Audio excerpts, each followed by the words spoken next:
Fragmentasi, ada demarkasi, ada pemisah ya, ada antinomi. Apakah yang benar itu adalah undang-undang Tuhan ataukah undang-undang negara, undang-undang raja ataukah undang-undang gereja ya, undang-undang manusia ataukah undang-undang divina? Itu yang menjadi persoalan. Nah, kata Santo Agustinus bahwa ternyata apa yang dimaksud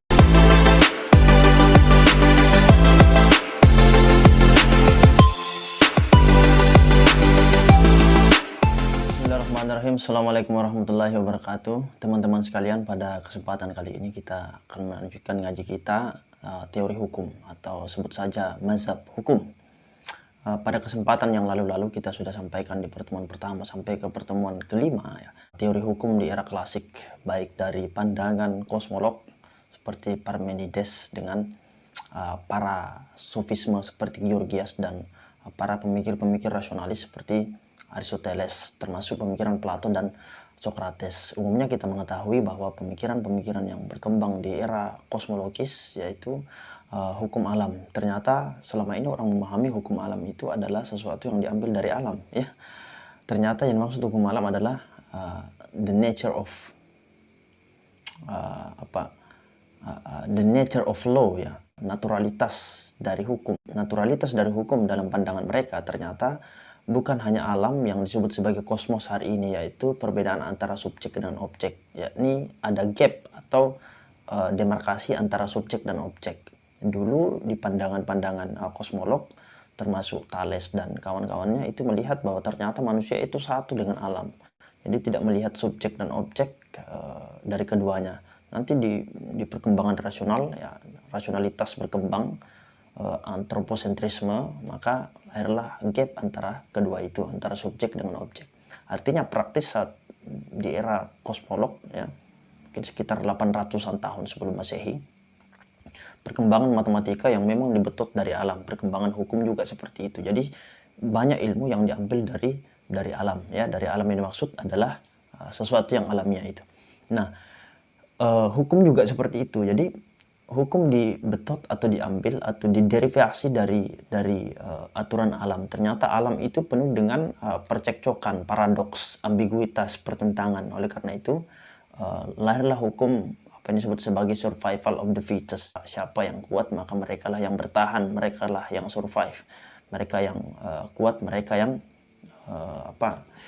mampu mengontrol. Jadi tanda petik ya bahwa penindasan itu adalah hal yang sangat wajar. Oleh karena itu, konsep-konsep kepenguasaan saat itu, konsep kepemilikan itu dilihat dari mereka yang kuat.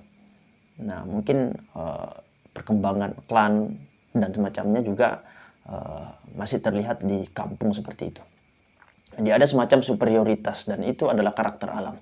Nah, perkembangan selanjutnya dari transisi pemikiran hukum yang alamiah itu dari aspek yang selain dari manusia, juga transisi dari pemikiran sofisme. Jadi sofisme melihat ya, membanting pemikiran hukum sebelumnya bahwa ternyata yang dimaksud alamiah itu juga adalah logos ya. Ternyata logosentris atau akal kita, logika kita juga punya aturan-aturan yang alamiah ya.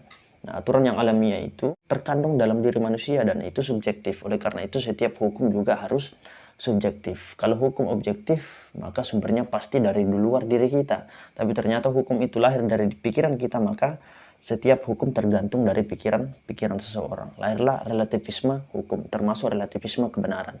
Jadi kalau orang mengimpikan keadilan, mencita-citakan kebenaran, maka keadilan dan kebenaran itu adalah relatif, tergantung pikiran kita. Nah, ini menurut Socrates adalah penalaran yang tidak tepat. Oleh karena itu Socrates menganggap mereka adalah sofisme. Sofisme itu artinya orang yang melakukan kesalahan berpikir ya, sophistry atau paralogisme atau falasi.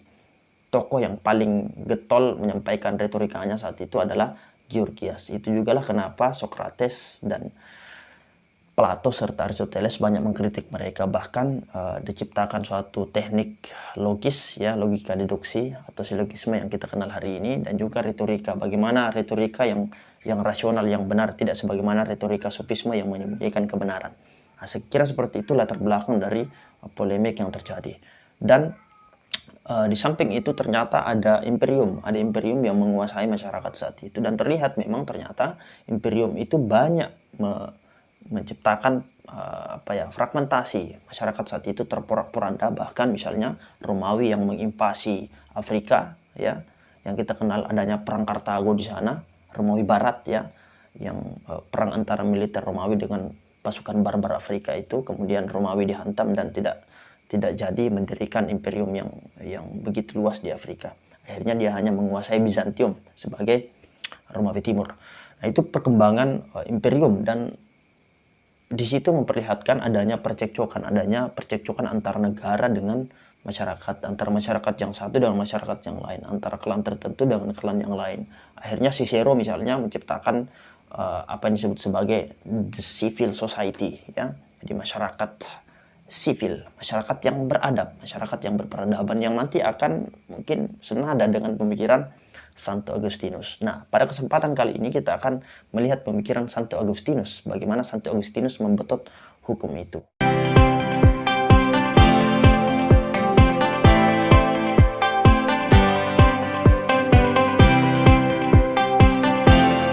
Nah, dulu di era klasik, pada zaman Socrates, termasuk pemikiran Plato yang menggambarkan tentang keadilan, bahwa keadilan itu harus punya landasan 3 prasyarat untuk menciptakan keadilan, yang sering kita dengarkan dalam bahasa Latin itu, ya, yaitu honeste vivere, alterum non leadere, sum cuique tribuere, yaitu honeste, ya. Jadi kita harus hidup jujur. Ketika sesuatu itu benar, maka katakan itu benar. Jika sesuatu itu salah, maka katakan itu salah. Dan termasuk diri kita. Ketika kita salah, maka kita harus mengatakan diri kita salah. Itu bersifat honest, ya. Honeste vivere. Yang kedua adalah alterum non leader, ya, leadere. Jadi kita tidak menyakiti orang lain, tidak mengganggu orang lain. Jadi karena kita sangat tidak suka diganggu, maka kita tidak boleh mengganggu orang lain. Selain daripada itu, walaupun itu etika individual, tapi justru memberikan manfaat terhadap masyarakat yang banyak, dan pada akhirnya akan melahirkan keadilan. Yang ketiga adalah sum cuique tribuere. Nah, yang ketiga ini adalah yang menurut saya adalah sesuatu yang memang sangat adil, ya, yaitu memberikan hak orang lain yang berhak.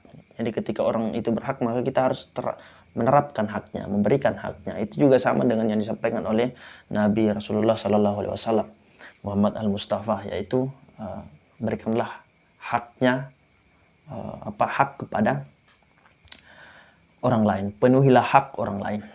Nah, itu 3 landasan keadilan. Tapi adanya 3 landasan keadilan yang dideklarasikan oleh para pemikir-pemikir klasik saat itu justru tidak banyak memberikan manfaat terhadap masyarakat dan tidak banyak memberikan manfaat terhadap pengaturan negara, ya.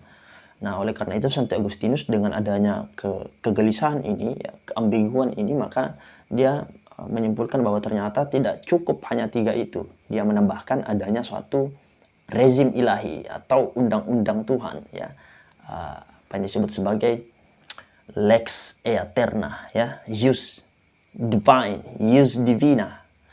Jadi kita tidak cukup hanya tiga landasan itu. Kita harus membawa satu pemikiran tentang keimanan atas Tuhan. Jadi kita perlu mengenal dan mengimani Tuhan. Yang kedua, yang primer itu adalah kita hidup dalam kesalehan. Jadi ada 2 yang ditambahkan oleh Santo Agustinus. Selain dari 3 itu, kita perlu menambahkan 2 ini.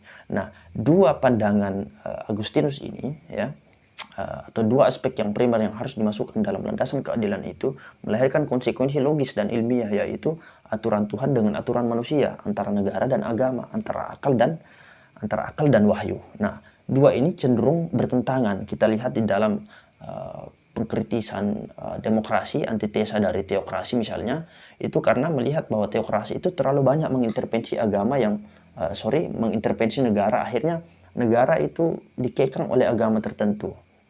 Nah, ini menjadi persoalan. Kenapa? Karena apa yang dipikirkan oleh manusia kadangkala bertentangan dengan agama. Kadangkala agama tidak rasional. Kadangkala memang juga pemikiran manusia itu tidak sempurna.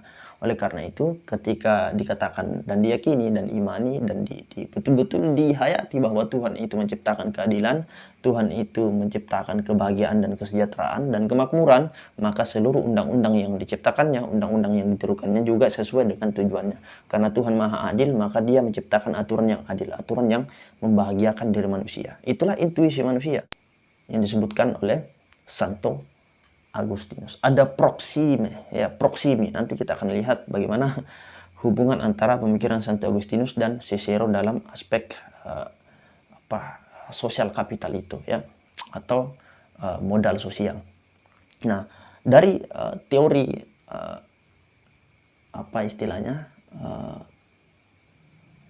teori dua pedang ini, antara pedang keduniawian yaitu lex temporalis, ya, lex temporal, lex kesekarangan, lex duniawi, lex negara, lex akal manusia. Juga ada lex eterna, ya, jus divine, ya. Jadi ada dua hukum yang terlihat, hukum yang diderivasi dari gereja dan hukum yang diderivasi dari raja, ya, dari negara. Nah, dua hukum ini saling bisa dikatakan saling memanfaatkan untuk menciptakan kesejahteraan. Bahkan dalam aspek tertentu kita melihat agama itu dimanfaatkan oleh negara. Kenapa? Karena ya agama itu bisa saja digunakan untuk, atau sebut saja, mohon maaf ya, agama seringkali menjadi alat yang sangat tepat untuk membunuh nalar, ya. Karena nalar itu sangat berbahaya, menciptakan kritisisme terhadap kehidupan sosial, baik itu dalam sosiologi pemerintahan dan sosiologi masyarakat, sosiologi rakyat yang bawah ini, tanda petik, ya. Kritisisme sangat penting, ya. Jadi kalau kritisisme itu dibunuh, maka masyarakat akan porak-poranda, pemerintah akan, birokrasi akan sewenang-wenang, tirani, despotisme. Oleh karena itu agama perlu untuk dimasukkan untuk bagaimana mendiamkan masyarakat ini. Itulah kenapa mungkin Marx menyebutkan bahwa agama adalah opium candu, ya. Religious is opium of the people, ya.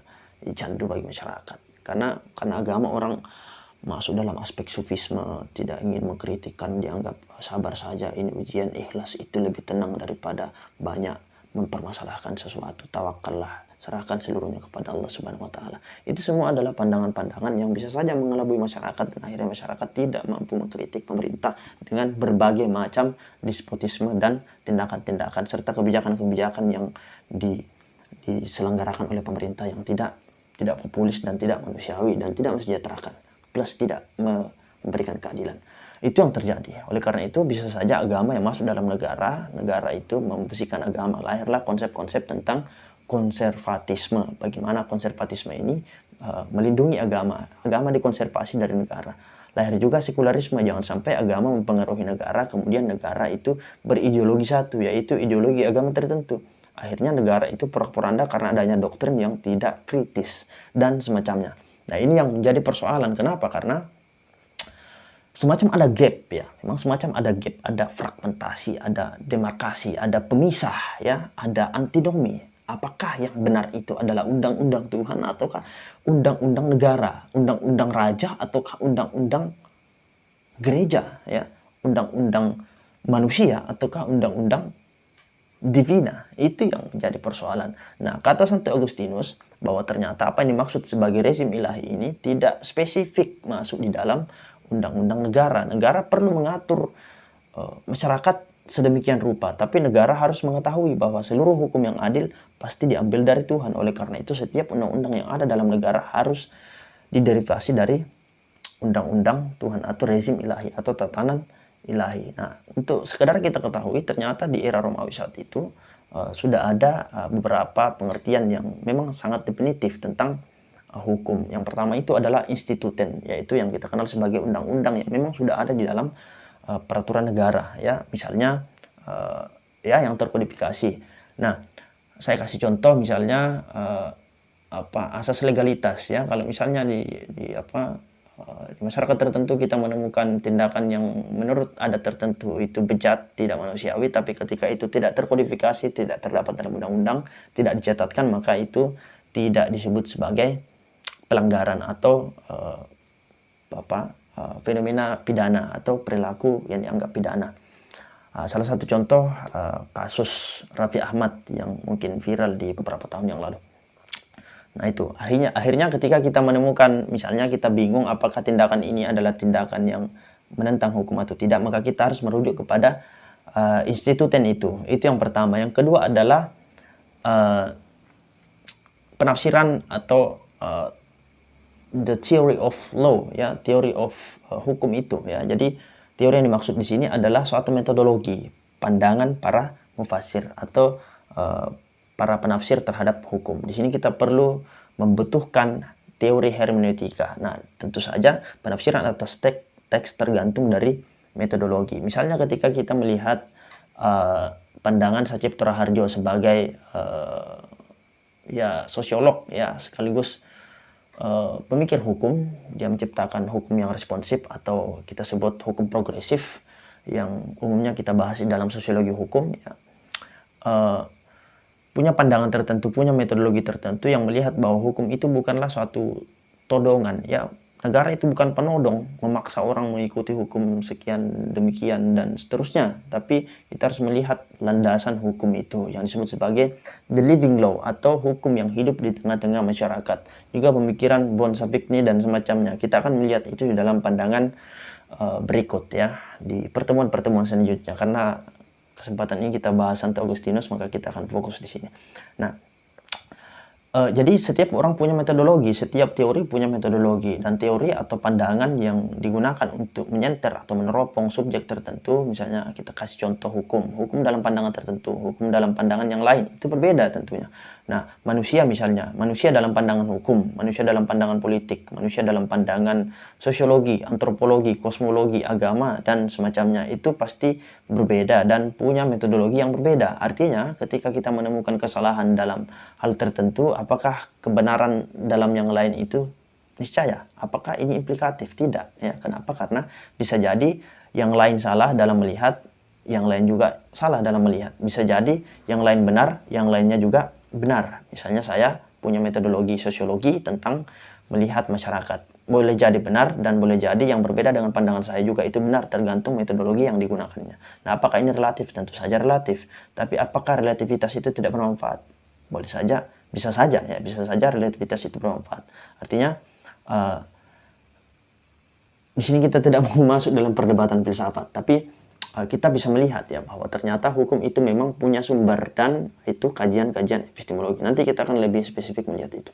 Nah, pandangan Santo Agustinus, ya, dari pemikiran undang-undang Romawi yang kita lihat tadi, yang pertama adalah instituten, yang kedua adalah hermeneutika hukum, yaitu penafsiran terhadap hukum, penafsiran terhadap peraturan yang ada. Yang ketiga adalah kodeks, ya. Kodeks itu artinya kalau sekarang itu peraturan presiden, yang dulu peraturan raja, ya. Nah, yang keempat adalah istilahnya novellen, ya. Novellen itu kalau sekarang itu ada peraturan pemerintah, ya, peraturan pemerintah. Kalau kita baca undang-undang biasanya ada ketentuan umum, kemudian ketentuan umum itu dispesifikasi dalam pasal dan ayat butir tertentu, kemudian setelah itu dijelaskan, kita diarahkan kepada peraturan pemerintah. Itu yang keempat. Jadi ada 4 tatanan hukum yang sudah memang sudah terlihat di dalam hukum Romawi itu. Nah, itu yang disebut sebagai corpus juris, ya. Yang kedua adalah corpus kanonik, ya. Jadi corpus kanonik ini, corpus juris kanonik ini adalah tatanan yang lahir dari Bible, ya, yang lebih banyak menyarankan aspek-aspek atau dimensi cinta kasih, dimensi perdamaian. Nah, ini sangat penting menurut saya melihat dan mengeksplanasi pemikiran Santo Agustinus, bahwa ternyata meskipun misalnya kita sulit untuk melihat bahwa ternyata agama itu harus pakem atau niscaya dalam satu negara, bahwa negara itu harus beragama ini, ya, karena di era the nation state tidak ada negara beragama, ya. Paling-paling mungkin kita menemukan negara yang terkait dengan agama, misalnya yang ada di Republik Islam Iran, seperti teodemokrasi, menggabungkan antara teokrasi dan demokrasi.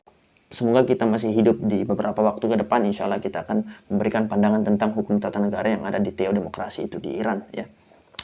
Tapi pada prinsipnya adalah kita menemukan antara negara dan agama. Meskipun kita sangat sulit di dalam era demokrasi ini menerima negara itu dalam satu agama, tapi kita bisa melihat bahwa intervensi agama dalam hal tertentu itu sangat sangat relevan. Misalnya oknum tertentu, sekarang itu banyak sekali polisi yang melakukan tindakan-tindakan yang tidak manusiawi. Ya, kita lihat itu dalam berita-berita, sayang sangat banyak pemerkosaan, pembunuhan dan semacamnya. Apalagi kasus Pak Sambo itu, ini sulit sekali untuk kita terima.